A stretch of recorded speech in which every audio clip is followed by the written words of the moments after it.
He is just a friend. ও just বন্ধু আর অন্য কিছু নয়। তুমি কেন এসব নিয়ে চিন্তা ভাবনা করছো? তোমার কেন মনে হচ্ছে যে ওকে নিয়ে তোমার কোনো রিলেশনশিপে তোমাকে এত ইনসিকিউরড হতে হবে? যদি এসব কথাবার্তার মধ্যে তুমি ফেঁসে গিয়ে থাকো বন্ধু, বিশ্বাস করো এই পার্টিকুলার ডায়লগগুলো প্রচুর রিলেশনশিপ শেষ করে দিয়েছে, প্রচুর রিলেশনশিপ নষ্ট করে দিয়েছে, এবং এর জন্য প্রচুর চোখের জল পড়েছে আর কি। তোমায় বারবার যদি এর মধ্যে ফেঁসে থাকতে হয় না, আর তুমি কিছু করে এটাকে প্রমাণ করতে পারছো না যে তুমি রাইট, আর সে যেই কথাগুলো বলছে সেটার কোনো ভিত্তি নেই, সেটা টোটালি বেসলেস আর প্রচন্ড ডেঞ্জার এই রিলেশনশিপটার জন্য। এক, রিলেশনশিপটার মধ্যে তুমি একাই আছো। দুই, রিলেশনশিপটা বাঁচানোর চেষ্টা তুমি একাই করছো। তিন, তোমার গাট ফিলিং যেটা বলছে না যে ভাই আমি একটা ছেলে হয়ে বুঝতে পারছি ওই ছেলেটা ধান্দাবাজ, ওই ছেলেটা পিছনে চুলকানি করছে কোথাও না কোথাও, 95% অফ দ্য টাইম তুমি ঠিক বলছো। আমি তোমার চ্যালেঞ্জ করে বলতে পারি, আমি তোমাকে গ্যারেন্টি দিয়ে বলতে পারি আর কি। এটা তুমি এক্সট্রা কিছু ভাবছো না, এটা তোমার মধ্যে কোনো পাগলামি ভাব চলছে না, এটা ওভার পজিটিভনেস নয়। একটা ছেলে একটা ছেলের ভাব বুঝতে পারে আর কি, কারণ আমরা ছেলেদের সাথে বড় হয়েছি, ছোটবেলা থেকে বুঝি আর কি কে কি ভাবনা চিন্তা করতে পারে। তো একটা ছেলে কোথা থেকে ঘাড় নাড়াবে আর কি বাদিক ডান দিক থেকে, আমরা বুঝে যাবো যে কোন দিকে সে যাবে আর কি, ঠিক আছে? তো একটা ছেলের গাট ফিলিংটা এরকম ভাবে কাজ করে। মোর ওভার তোমার গার্লফ্রেন্ড আরো ভালো করে জানে যে অ্যাকচুয়ালি কেসটা কোথায় কি চলছে। যদি বারবার তোমাকে এটাই বলতে হয় না যে একটা রিলেশনশিপে থেকে কেন তোমার, আমি তো আছি, তোমার আলাদা করে ওই ফ্রেন্ডটার কি দরকার, ওর সাথে তোমার আলাদা করে কথা বলার কি দরকার? ও একটাই উত্তর দেবে তোমাকে, আরে ও আমায় টেস্ট করে 2-5 মিনিট হাই হ্যালো করি, এরপরে তো আর কোনো কথাই হয় না, তুমি এসব নিয়ে ভাবছো কেন? আমি তো তোমার সাথেই টাইম কাটাচ্ছি, দেখো এখনো আমরা তোমার সাথেই ঘুরে বেড়াচ্ছি, রাস্তায় বেরিয়েছি, তুমি আমাকে এই ব্যাপারে প্রশ্ন জিজ্ঞেস করছো, কিন্তু আছি কার সাথে? তোমার সাথে। তুমি তাহলে ওর কথায় why are you so insecure? এইসব কথাবার্তা তোমায় যেই বলে, তুমি ভাবো যে না, বাইরে বেরিয়েছি, এসব নিয়ে কথাবার্তা বলা উচিত নয়, সত্যি হয়তো আমি ইনসিকিউরিটিতে ভুগছি বা এরকম কিছু সেলফ ডাউট তোমার মধ্যে চলে আসে, আর তুমি এই ব্যাপারটাকে চ্যাপ্টার ক্লোজ করে রেখে দাও। এবার একটা মনে রাখবে, প্রথমত রিলেশনশিপে তুমি আছো, তোমার গার্লফ্রেন্ডের যদি অন্য কাউকে দরকার পড়ে, এটা তোমার গার্লফ্রেন্ডের প্রবলেম, সেটা বন্ধু হোক বা নাই হোক।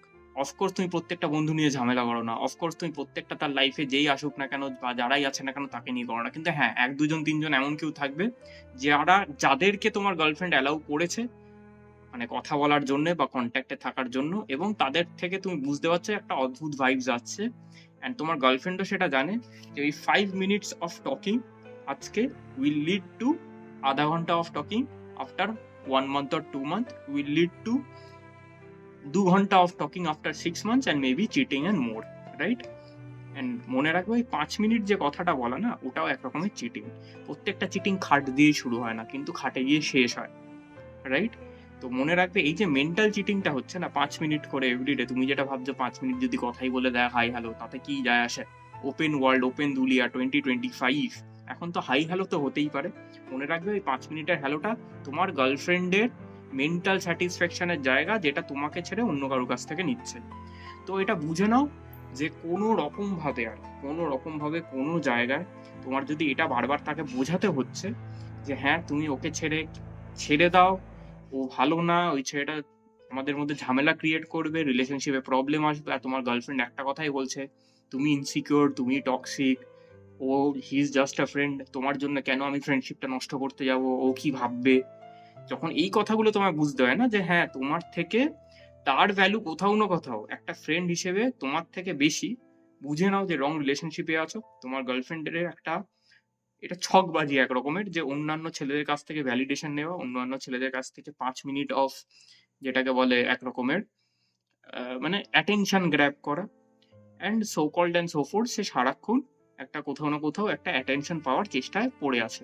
তো এরকম রিলেশনশিপে যদি তোমায় বারবার বোঝাতে হয়, ট্রাস্ট মি, তুমি ভুল রিলেশনশিপে আছো। একটা রিলেশনশিপে আছো মানে তুমি আর ও ছাড়া কেউ থাকার দরকার নেই, আর এই কথাগুলো তো আসার কোনো দরকারই নেই। আমি যখন রিলেশনশিপে আছি তোমার সাথে, আই উইল মেক শিওর আমার 120% কমিটমেন্ট তোমার উপরে আছে। অফকোর্স আমার লাইফে পার্সোনাল ফ্রেন্ডস থাকবে, আমার ফ্রেন্ড সার্কেল থাকবে, কিন্তু হ্যাঁ আমার ফ্রেন্ড সার্কেল আমার পার্সোনাল লাইফে কোনো রকম প্রবলেম ক্রিয়েট করবে না, সেটার দায়িত্ব আমার, রাইট? তার মানে আমি লুকাচ্ছি বা এরকম কিছু করছি সেটা নয়, আমি উইথ কমপ্লিট অনেস্টি আমি প্রপারলি সেগ্রিগেটেড রেখেছি যে হ্যাঁ আমার পার্সোনাল লাইফ, আমার ওয়ার্ক লাইফ, আমার ফ্রেন্ডস লাইফ, সমস্ত কিছু যেন ঠিক জায়গায় থাকে, কোনোটার জন্য যেন কোনোটা এফেক্টেড না হয়, আর উইথ কমপ্লিট অনেস্টি। তো সেই জায়গাটাই যখন থাকবে না, you are in great trouble, এই রিলেশনশিপটা বেশি দিন থাকবে না, কারণ প্রত্যেকবার তুমি কিছু না কিছু হতে থাকবে, প্রত্যেকবার তুমি প্রশ্ন জিজ্ঞেস করবে, প্রত্যেকবার সে একটাই উত্তর দেবে, হি ইজ জাস্ট এ ফ্রেন্ড। তো এর থেকে যদি বাঁচতে চাও, পরিষ্কারভাবে কথা বলো, আইদার আমি নয় ওই, ইউ চুজ। আর চয়েসটা তুমি বুঝতেই পারবে যে কোন দিকে যাবে।